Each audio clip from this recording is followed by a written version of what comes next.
中野先生が使ってる突き技っていうのをちょっと学ばせていただければなと。千畳突き、海上突き、万字突き、飛燕突きっていうなんかかっこいい名前がいっぱいあるんだ。こんな感じです。こう振った後にそのままこっちでつく。ステしてやらない。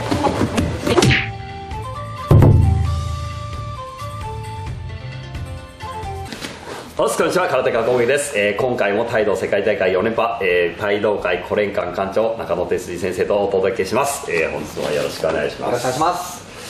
ですね、前回はもう格闘技という対人競技において、打撃を当てるために最も大切な部分である運足についてちょっと中野先生にお聞きしたんですが、今回は帯同といえば蹴りというイメージが圧倒的に強いと思うので、今回はですね、個人的には帯同の突きについてちょっと学ばせていただきたいなと思ってます。で、以前の動画、コラボの時に僕一番最初に基本でっていうことで、戦隊極上突きだったと思うんですけど、を習ったので、今回はなんですかね、その実際の帯同の競技の中で、使ってる突きだったりとか、実際ちょっと応用したような突きだったりとか、その中野先生が使ってる突き、技っていうのをちょっと学ばせていただければなと思っておりますので、よろしくお願いします。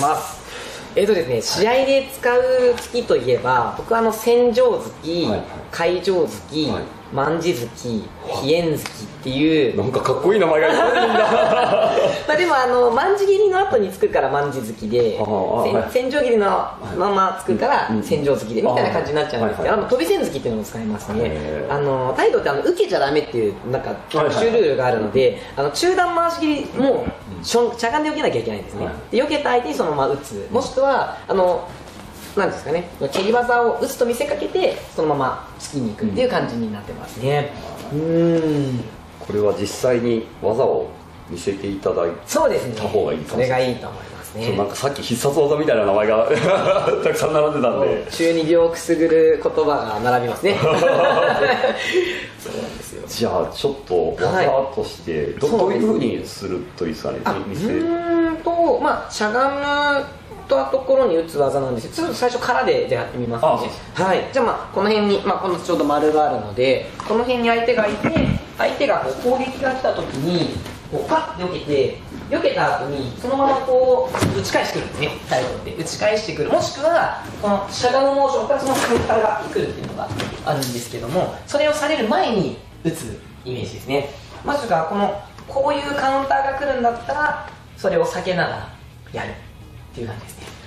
ちなみにこれ僕が目の前にいた方がやりやすいですか？そうですね。そしたらちょっとここに行っていただいて、じゃあ左足前でなんとなく構えていただいて。ちなみにこの距離大丈夫？これでギリギリ入ります。ちょっとこっちやりますかね。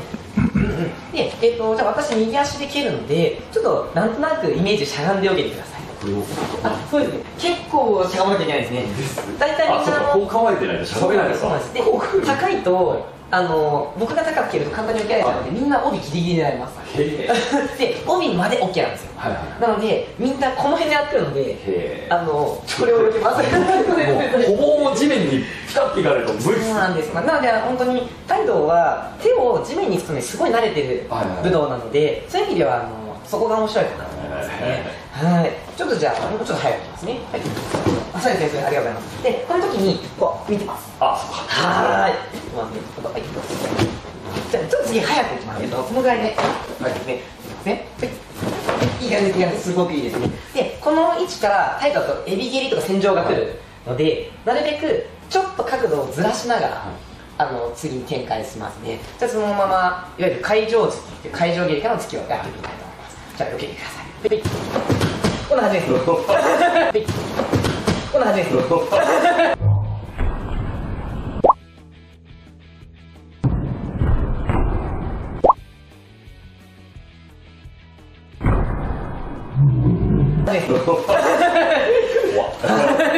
なのでこの相手の攻撃の線からは必ず避けていくっていうのがポイントですね。ゆっくりやるとですね、こうっていう技ですね。後ろから取りましょう。こういう動きだったら。そうですね。で先ほどのこの運足とやっぱりこれも同じようなことをしておりまして、蹴りパッパッパッパッパッパッっていう感じになりますね。はい、ちょっと早くやってみますね。はい、感じですね。起き上がってくる前に叩かれちゃうもん。そうですね。でもそれをやらないとカウンターされちゃうので、それが怖いので、必ず角度はもう絶対取りながらですね。で回転しても先ほど練習したようにこうなっちゃうとよくないですね。ちょっとわざと悪くしますね。では避けていただいて。こうなっちゃうとダメなんですよ。はい、同じところに軸足があるんですけど、抜けちゃうとうまくいかないので、これがしっかり相手の方に向くようにやるって感じですね。これが会場突きになりますね。正直僕今こう避けてるんですけど、はい、普段この格好になったことがないからそうですよね。めっちゃ戻るのが難しい。もしなので極真空手とかだったら構えてる時に、例えばローを蹴るとか中段蹴るとかで、守られたとして、流していくという感じなんで、流していくという感じなんで。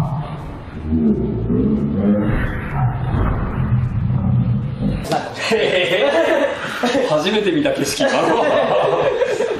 っと面白いですよね。今の景色は面白い。この状態ってなんかしにくいと思うんですよ。そうですね。てかそもそもここでくるって回ったら蹴り以外の想像ができないです。そうですね。なので、このロー打つなりなんなりして瞬間にムフ打つみたいな感じ、瞬間にムフ打つみたいな感じ。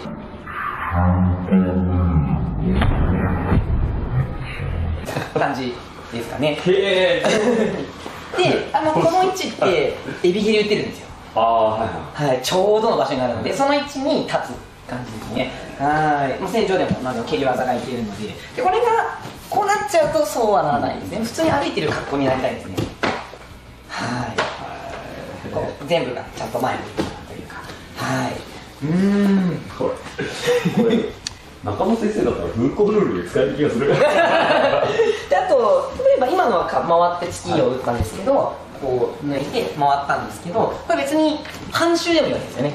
半周でいいんだったらこっちがっていうので、これはでもされるかもしれませんけども、いわゆるここで打つんじゃなくて、こういう斜めの展開で打ってこういうふうに来るので、これを打つと見せかけてやってもいいし、打ってやってもいいですし、ちょっとなので態度の突き技っていうのはこんな感じで、ちょっと反対よりは他との複合っていう感じですね。大なた振るった後に脇差しで刺すみたいな感じですね。正直これでこう来ると多分僕らって蹴りしか想像しないんで、この動き自体で蹴りでイントにしてこう叩くのは面白いかもしれないです。実は今ふと思い出したんですけど、上田幹夫選手とコラボした時に、上田選手がこっちのこっからこっちの飛び後ろをフェイントかけてこうやって叩いてきたんですよ。で今若干似てるなと思ったんですけど、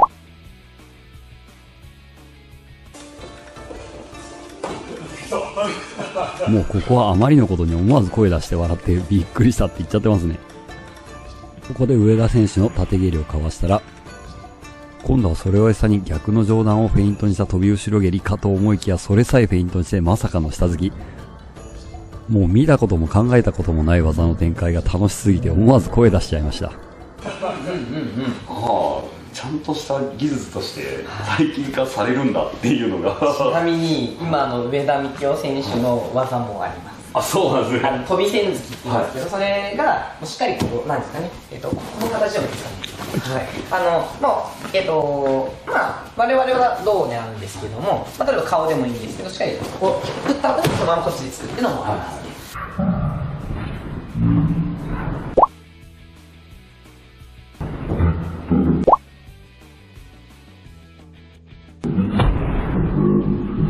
作っていうのもありますね。この場合は相手がしゃがんで避けたときにこちらに行ってこう打つという形になりますね。それの場合は飛び線上をこう避けて、そうです。どう避けられるとしてもそのままこっちに打つっていう形になりますね。そのまま左手で打つ場合もありますね。それはシチュエーションによるんですけど、もう当たり前に使ってるんですね。そうですね。僕の中ではあれは飛び後ろだろうと思ってパンチかいと思って驚いてニヤニヤしちゃったシーンだったんで、今記憶にあるんですけど、ポイントなのがそれを打ち慣れてるので、そこから動くのもあるんです、そこがなんか大技として終わらずにそのままバーって動ける面白いかもしれませんね。はい、特に先ほどの会場月のちょっとしゃがんでおいていただいて、これが今まで戻ったとした時にこっちにさらにもっと後ろに回って、でその過程でかけたりとか、かけたりとか極真空手とかだったらやるといいかなと思います。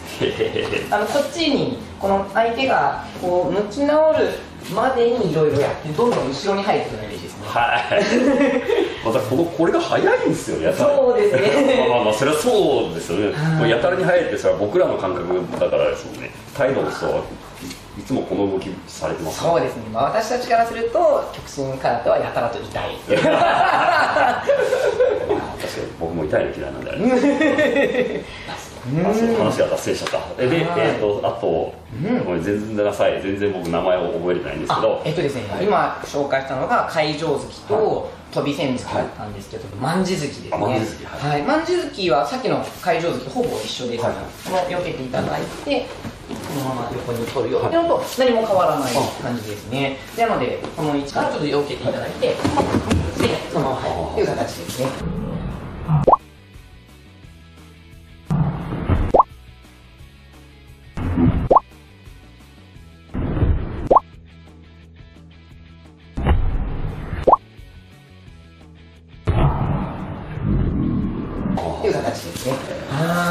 さっきの難しそう。そうですね。変化が大きいので、なので使うとしたらこっちの月が来た時にそのままつけるのをつって話なんです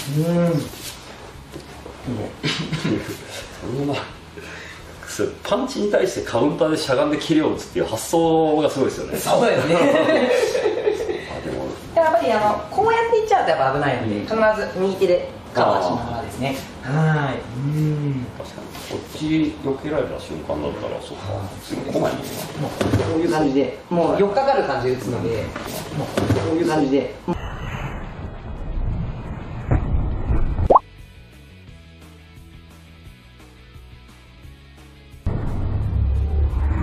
もう寄っかかる感じで打つので、もう浴びせるような感じで打ちますね。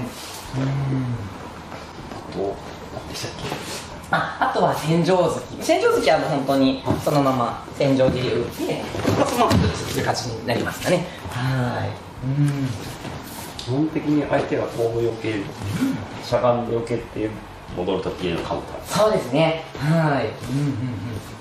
でもこうやっぱり1、2じゃなくて1でやりたい感じ。そのままもう一連でスースッってなると、もうスーってスースッって一連でスースッってなると、もう。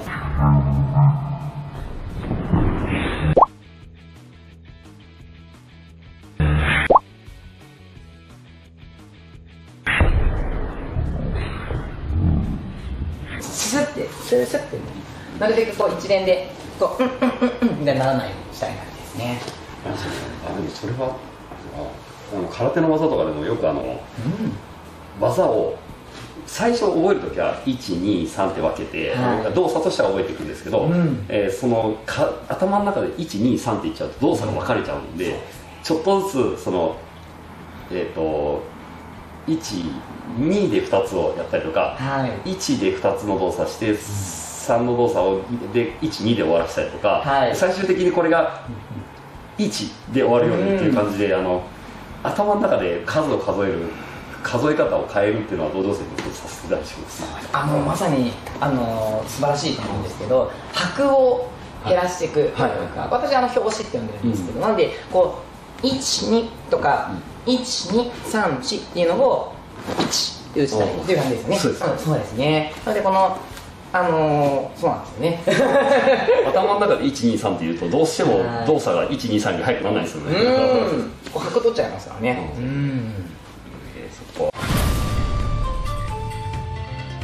シンプルな技だと飛燕突きですね。